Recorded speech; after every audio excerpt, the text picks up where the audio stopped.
I'm Anna, and I grew up in the shadow of my older sister, Kelly. In our house, she was the star. Our home was always full of people, aunts, uncles, cousins, you name it. They'd show up in our backyard like ants drawn to a picnic, eager for my mom's famous barbecue and to watch Kelly perform. Our backyard felt like a stage, with a neatly trimmed lawn and a big oak tree that made the perfect backdrop. Dad would light the grill, and the smell of charcoal and sizzling meat would fill the air. Mom was always rushing around, making sure everyone had a drink in their hand. Kelly, sweetie, Aunt Cheryl would call out over the noise. Why don't you sing us a song? And just like that, all eyes turned to Kelly. She would jump onto a chair, her golden curls bouncing and a playful sparkle in her eyes. She'd clear her throat dramatically, and then she'd start singing. She loved doing her best Celine Dion impression with My Heart Will Go On, and the adults went wild, clapping and cheering like it was a real concert. Mom and Dad would smile proudly, with Dad even wiping away a tear now and then. Meanwhile, I would be off to the side, trying to disappear among the bushes. It wasn't that I didn't want to join in, but whenever I tried to sing, it sounded like a cat in distress. And poetry? Forget it. The words would get stuck, and I'd end up stammering and turning bright red. I'd often hear my relatives whispering about how different I was from my sister. It wasn't just the relatives who made it clear. Mom and Dad knew who the family star was. While Kelly was busy with dance classes, singing lessons, and art workshops, I was left to my own devices. I didn't mind much, though. I found comfort in the old, dusty books on our shelves. The only person who seemed to understand me was Great Aunt Teresa. She'd find me hiding behind the garage or up in the treehouse with my nose deep in a book. "What adventure are you on today, Anna?" she'd ask, sitting down beside me. I'd look up, grateful for the break. "Oh, just reading about ancient Egypt," I'd say, showing her the cover of my latest book. Teresa would nod, her eyes full of kindness. "You've got a good head on your shoulders, girl. Don't let anyone tell you different." Those moments with Teresa were a comfort to my heart. She didn't expect me to perform or be anyone other than myself. With her, I could just be Anna, the quiet girl who liked books more than the noise of family gatherings. But no matter how much I loved those moments, they didn't take away the hurt of being the forgotten child. Every time Kelly learned a new song or won another award, my parents would praise her and shower her with gifts, new clothes, the latest gadgets, you name it. And me? I got hand-me-downs and long sighs of disappointment. School became my escape. I wasn't the most popular kid, but I found my place in the classroom. I wasn't happy just sitting back and listening. I needed to understand everything. "Mrs. David," I'd ask after class, my voice calm but sure, "could you go over that part about mitosis again? I didn't quite get it." She'd smile, clearly happy that I cared. "Of course, Anna. Let's go over it together." If a teacher didn't have time, I'd ask for book recommendations. Soon, my backpack was stuffed with extra reading material. I stayed up late, poring over those books, determined to get every subject right. All that effort paid off. By the time I got to high school, I was the top student in my class. For once, I was the best at something. I even made a few friends, other quiet book lovers who didn't mind my calm ways. As graduation got closer, our house became Kelly Central. Mom spent all her time helping her with her portfolio for a fancy college's advertising and PP program. "Oh, honey, this campaign idea is perfect," Mom would say, looking over Kelly's work. "You're so talented." I'd roll my eyes and go back to my room, burying myself in my studies. But one night, during yet another family dinner all about Kelly's college plans, I couldn't hold back anymore. "I'm going to college too," I blurted out. "I want to study management." The silence was heavy, and then, to my shock, they all burst into laughter. "Oh, sweetie," Mom said, wiping tears from her eyes. "We don't have money for that. You'll need to get a job after graduation. You're just not as gifted as your sister." It felt like a slap to the face. "But I'm the top student in my class," I said, my voice shaking.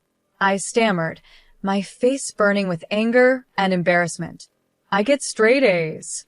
I yelled, storming up to my room. I came back down with my report card and slammed it on the table. They all leaned in to look, their eyes widening in surprise. Well, I'll be damned, Dad muttered, scratching his head. When did this happen?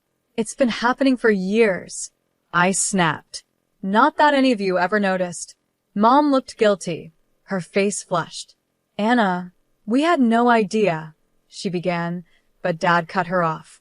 Look, it doesn't change anything. We've spent all our savings on Kelly's education. There's nothing left for you, Anna. I'm sorry, but that's just the way it is. You'll go work at my cousin Gary's restaurant after graduation. I turned and ran, ignoring their voices. I sprinted up the stairs to my room and slammed the door so hard the walls shook. I collapsed on my bed, sobbing until I felt something inside me harden. Fine, I thought, clenching my fists. If they won't help me, I'll find another way. I'll show them what I can do. The next few months were a blur. Kelly went off to college, her departure filled with tearful goodbyes and proud hugs from our parents. Meanwhile, I threw myself into my studies like never before, determined to finish at the top of my class. During that time, I spent more and more afternoons at Great Aunt Teresa's cozy house. It became my escape from the tension at home. One sunny afternoon, as we sat in her warm kitchen drinking tea, she asked the question I had been dreading. So, Anna, she said gently, her kind eyes fixed on me. What are your plans after graduation? I stared into my teacup, trying to hold back the tears. I don't know, Aunt Teresa, I said. Mom and Dad won't help me with college. They say there's no money left after paying for Kelly's education. Teresa was quiet for a moment. Then she reached across the table and squeezed my hand. Anna, dear, I have some savings. I'd like to use them for your college. You're smart as a whip, and I won't let that brain of yours go to waste. Her words hit me like a wave, and I burst into tears. I was overwhelmed by her kindness and the sudden hope that my dreams weren't lost after all. Thank you, I sobbed, throwing my arms around her. Thank you so much, Aunt Teresa. The months flew by, and before I knew it, I was walking across the stage at graduation with my diploma in hand. As I looked out at the crowd, I saw Aunt Teresa smiling proudly.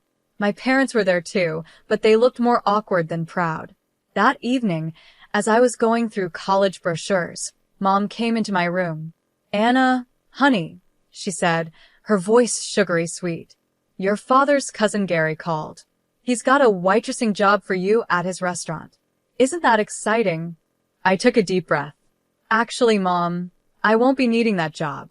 I'm going to college. Dad appeared in the doorway, frowning. And how exactly do you plan to pay for that? Aunt Teresa is helping me, I said, holding my head high. She's giving me her savings for tuition. The silence that followed was almost funny. Then, to my surprise, Dad's face turned red with anger. Absolutely not, he shouted. If Teresa has money to spare, it should go to Kelly. She needs a car for her job in advertising after she graduates next year. I couldn't believe what I was hearing. Are you serious? I snapped. This is my chance to get an education and make something of myself. Don't be selfish, Anna, Mom added. Your sister needs that money more than you do. No, I said, my voice shaking but steady.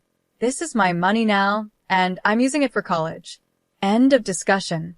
From that moment, home life became unbearable.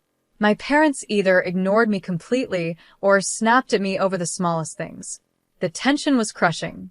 After a terrible argument one night, I called Aunt Teresa, crying, and told her everything. Pack your bags, sweetheart, she said without hesitation. You're moving in with me. The next day, I packed everything I owned into a cab and drove away, watching my childhood home shrink in the rearview mirror. As I arrived at Aunt Teresa's house, I felt a huge weight lift off my shoulders. The summer flew by as I prepared for college, and before I knew it, I was stepping onto the campus of State University. Thanks to my high grades and Aunt Teresa's kindness, I got into the management program I had always dreamed of. On the first day of classes, I felt like I was floating as I sat in my introduction to business lecture, soaking in every word.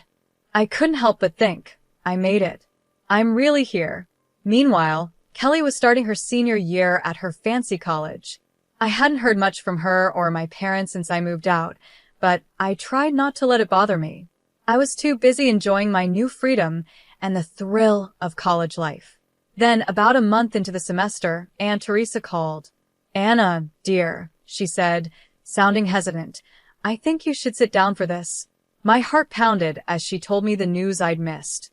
Apparently, Kelly had come home out of nowhere and announced she had dropped out of college. The reason? She was pregnant. According to Aunt Teresa, Kelly had acted like it was no big deal, saying, "Oh, don't worry." Kelly had just tossed her hair and said, "Don't worry. The baby's father is rich. We'll be getting married soon." But things didn't turn out that way. It turned out Kelly's boyfriend wasn't as loyal as she believed, and when he found out she'd been with his friend too, everything blew up. Now, nobody was sure who the real father was. Aunt Teresa sighed as she told me the story. I sat there with the phone pressed to my ear, trying to take it all in. A small part of me felt a twisted satisfaction. The golden child had finally fallen. But mostly, I just felt sad for Kelly and the mess she was in. The drama went on for months. Aunt Teresa kept me in the loop with all the family gossip from gatherings I no longer attended. When Kelly's baby was born, a DNA test confirmed that her boyfriend was indeed the father. But instead of the dream wedding Kelly had imagined, he only agreed to pay child support. The final blow came when Kelly, desperate for money, ended up working as a waitress at Uncle Gary's restaurant, the same job my parents had tried to push on me. After I hung up the phone, my emotions were all over the place. A small, petty part of me wanted to gloat and show off my success to my family. But mostly, I felt deeply grateful for how far I'd come. The next few years flew by in a whirlwind of classes, exams, and late-night study sessions. Before I knew it, I was walking across the stage at graduation, holding my hard-earned management degree. As I looked out at the crowd, I saw Aunt Teresa smiling proudly, tears of joy in her eyes. Because of my top grades and great recommendations from my professors, I landed a manager position at the Gilded Fork, one of the top restaurants in the city. The salary was more than I had ever dreamed of, and for the first time in my life, I felt truly accomplished. When I got my first paycheck, I knew exactly what I wanted to do. I went straight to the electronics store and bought the latest smartphone for Aunt Teresa. Her eyes lit up when I handed it to her. "Oh, Anna," she gasped, turning the sleek phone over in her hands. "This is too much." I just smiled, pulling out my own phone. "Not at all. Now, let me show you how to use it." Over the next few weeks, I taught Aunt Teresa everything about social media. She picked it up quickly, especially enjoying YouTube's video feature. Soon, her page was full of videos, her garden, her cat, and her famous apple pie in all its stages of preparation. I'd watch Aunt Teresa's videos during my lunch breaks, always leaving a comment or a like.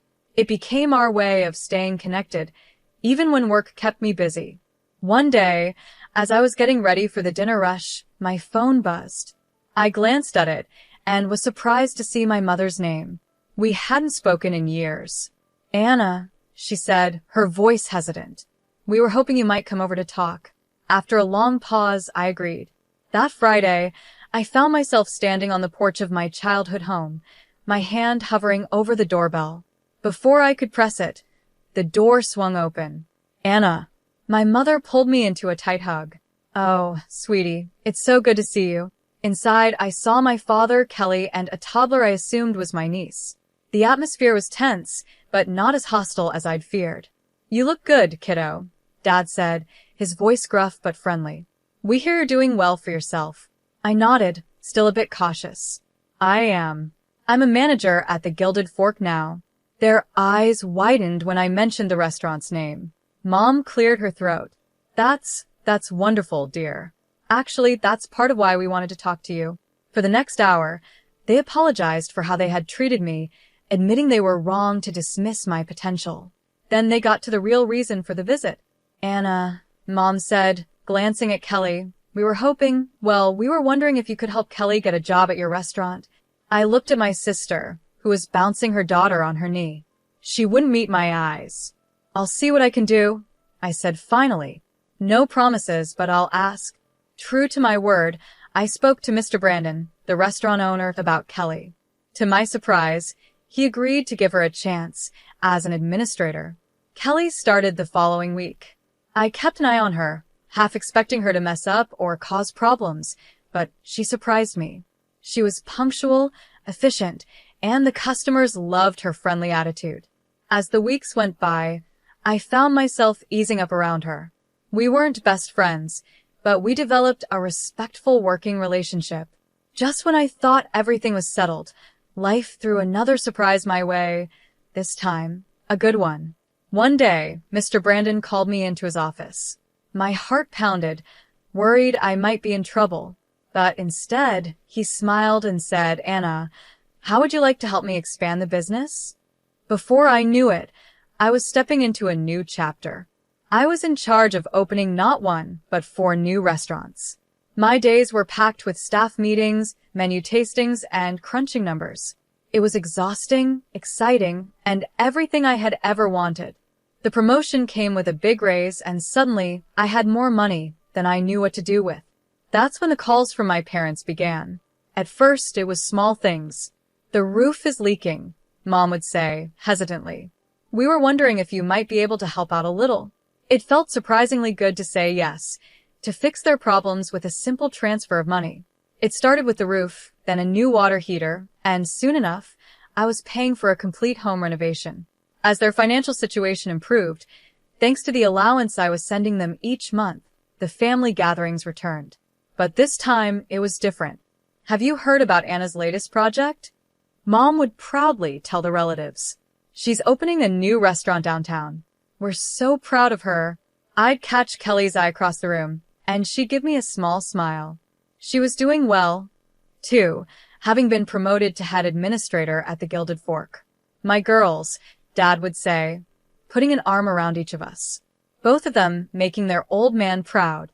Part of me wanted to be bitter, to remind them of how they treated me before, but a bigger part of me just enjoyed their approval, something I had wanted for so long. As I drove home that night, a feeling of contentment washed over me. After all these years, I finally had what I'd always wanted, success in my career and the love and appreciation of my family. I was the golden child now, but more importantly, I was my own person, standing on my own 3 feet. It was a quiet Friday afternoon when everything came crashing down. I was scrolling through YouTube, sipping my coffee, when I saw that Aunt Teresa had posted a new video. It was from one of the family parties I'd missed because of work. Smiling, I clicked play, expecting to see the usual fun and laughter. But instead, what I saw made my blood run cold. There, clear as day, were my parents, their faces red from drinking and self-importance. Mom was waving her hands around, her voice slurred but unmistakable. "And Anna, that ungrateful little freeloader," she said. "She barely gives us anything. We're not made of money, you know." Dad joined in, his face flushed. "That's right. We're doing just fine. Thanks to our Kelly. She's the one keeping that fancy restaurant running. Anna just rides on her coattails." The video went on, showing various relatives nodding in agreement, some even throwing in their own complaints. Kelly sat in the corner, looking uncomfortable, but she didn't speak up to defend me. As the video ended, I just sat there, stunned. I sat there, stunned. How could they do this? After everything I had done for them, after all the money I had given them, how could they say such terrible, false things?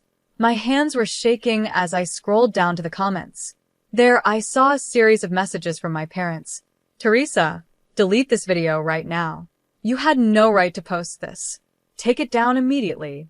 But Aunt Teresa's reply brought me to tears. "I don't know how to delete videos," she wrote, "and even if I did, I wouldn't. It's time everyone saw the truth about how you treat Anna.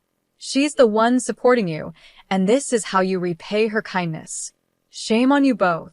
I sat there for what felt like hours, watching the video over and over, reading the comments again and again. The betrayal cut deep, reopening old wounds I thought had healed. Finally, I picked up my phone and called Aunt Teresa. Oh, Anna, dear, she said as she answered, her voice full of sympathy. I guess you've seen the video. Yeah, I choked out, my voice raw from crying. I can't believe it, Aunt Teresa. How could they? I could hear the anger in her voice. They've always been like this, Anna. You just weren't around to see it. I'm so sorry you had to find out this way, but maybe it's for the best. You deserve to know the truth. We talked for hours, with Aunt Teresa comforting me as I moved through shock, anger, and sadness. As night fell, I made a decision. I'm cutting them off, I said, my voice steady despite the pain. No more money, no more help. They made their choices. Now they can deal with the consequences. The days after the video were some of the hardest in my life. My phone buzzed constantly with calls and texts from my parents, but I couldn't bring myself to answer. Their cruel, false words kept playing in my head. After a week of silence, I finally sent them a brief text. I've seen the video. I know how you really feel. Don't contact me again. The money stops now. Their replies came flooding in right away. At first, they were apologetic. Anna, sweetie, we're so sorry. We didn't mean any of it. Please forgive us. But as I kept my silence, their tone changed. We're your parents. You owe us. Each message felt like another stab, but I stayed strong. I had given them chance after chance, and they had only hurt me. It was time to end the cycle. Surprisingly, Kelly stayed out of it. At work, she continued to be the perfect employee, efficient and professional.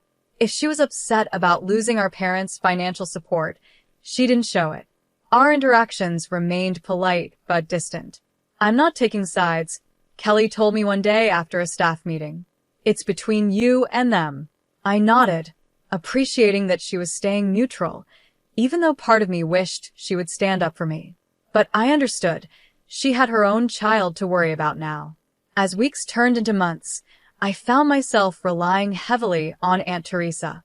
Our Friday video calls became the highlight of my week. She would tell me stories about her garden or her latest baking adventures, giving me a much-needed break from the chaos my life had become. You're doing the right thing, Anna, she'd say whenever I started to doubt myself. Don't let them manipulate you anymore. To my surprise, other relatives started reaching out too. My cousin Cynthia, who had always been kind to me at family gatherings, sent a heartfelt email. I saw the video, she wrote. I want you to know I think you're amazing, Anna. What you've achieved, how you've helped everyone. You're an inspiration. Don't let anyone tell you otherwise. Uncle Frank, Dad's brother, called me out of the blue. Kid, I've watched you grow up into an incredible woman. Your parents are fools if they can't see how special you are. You've got family in your corner. Remember that. These words of support felt like healing for my wounded heart. I realized that while I might have lost my parents, I had gained a family who valued me for who I truly was. As the year came to an end, Mr. Brandon called me into his office. I went in, nervous, worried that the family drama might have affected my work. But instead, he greeted me with a big smile. Anna, I'm retiring next year, he said. I want you to take over as CEO of the restaurant group. I stood there, stunned, unable to speak. Finally, I managed to stammer. Are you sure? He nodded, his eyes shining. I've never been more sure of anything. You've earned this, Anna. You're the reason this business has flourished. It's time you took the reins. As I left his office, my mind spinning with excitement, I realized something important. The little girl who had once been ignored and underestimated had grown into a woman who exceeded everyone's expectations, including her own.